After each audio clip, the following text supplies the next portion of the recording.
William Morrow and HarperAudio present Mansion Beach, a novel by Meg Mitchell Moore. Performed by Jaime Lamchick, John Pirhalla, Petrea Burchard, Charlie Thurston, Stacey Gonzalez, and Mike Ortego. To my family and the people of Block Island. Welcome to Life and Death on an Island, produced by All Ears Media. I'm your host, Milton Anderson, and on this podcast we're taking a deep dive, so to speak, into life on a small island whose population increases nearly 20-fold from winter to summer. Last week you heard from several restaurant owners about the challenges they face hiring and housing their workers, many of whom come to the island on J-1 visas.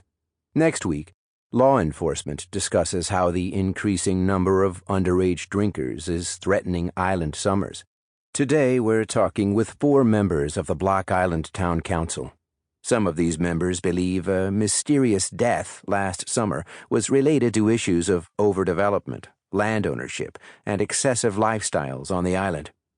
If you could each begin by stating your name, your age, your profession, and what, if any, your relationship was to the deceased. I'll start. I'm Betsy Myers. I'm 64 years old. I've taught English at the high school for 30 years. I'm 1 year away from retirement. My grandson, Henry, was the general contractor for the 4 houses Buchanan built last summer off Beacon Hill Road. Never met the deceased personally, not one-on-one to have a conversation with, but I saw her. We all did. She was quite memorable with the hair and all, and I sure heard a lot about her.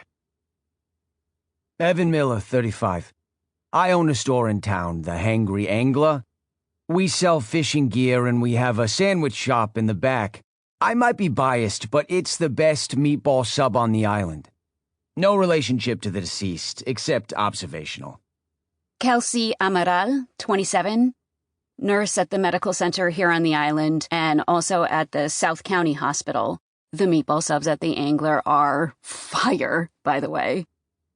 I grew up on the island, left, swore I'd never come back, and here I am. I went to one of those big parties last summer. It was insane. When I was a teenager, a party was a 6-pack of beer and a bonfire on the beach. We'd barely even heard of hard seltzer. I leave, I go to college, I get a nursing degree, and suddenly people are having, raw bars and champagne at their parties. The deceased? I didn't see her. But yeah, looking back, she must have been there, right? She must have been.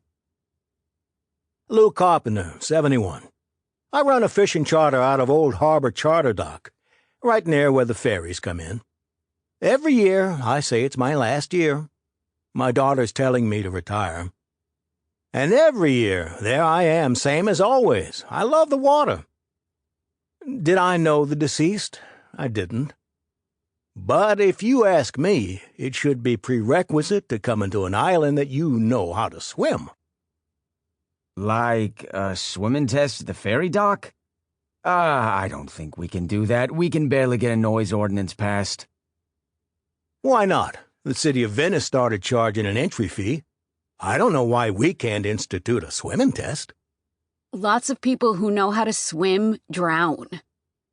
I was on duty when they brought her in. The body had been in the water for hours before it was found by that dog walker. It's always a dog walker. I watch a lot of true crime, and let me tell you, it's always a dog walker that finds the body. The previous summer. June. Nicola. For the first 3 nights in her rental cottage, Nicola tries to ignore the sounds of the parties that reach her from the grand house next door.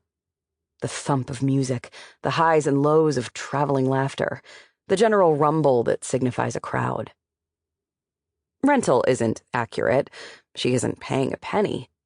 Borrowing is the word that fits. The cottage belongs to the father of her cousin's wife, her cousin's in-law. Sample complete. Ready to continue?